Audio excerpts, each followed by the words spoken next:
Hi everyone, this is Emmy. In my last video, I showed you how you could make these little leatherette tags to add to your knitted and crocheted garments. And today, I'm going to show you how you can use other things to add some detail to your finished work. So let's get started. Now what I have here is a piece of polar fleece, and polar fleece works great because it doesn't ravel. So here's all you do. You cut a piece that's probably about 1 inch or 3/4 of an inch. It doesn't really matter. The exact size is not important. And probably 2 inches long. And you're going to place that underneath and fold it over like this. And then you take a button and place your button over the top.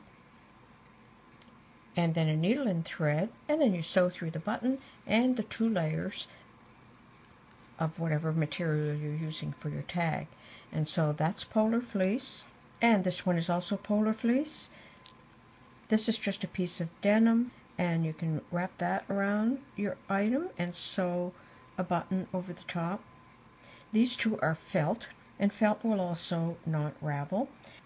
And this would be a cute delicate one that you could add to children's garments. And this one is made with seam binding, and this might fray. So what you do in a case of something that might fray is you cut a longer piece, and then you'll fold it over, place it under the garment, fold this part down, and then bring this part up.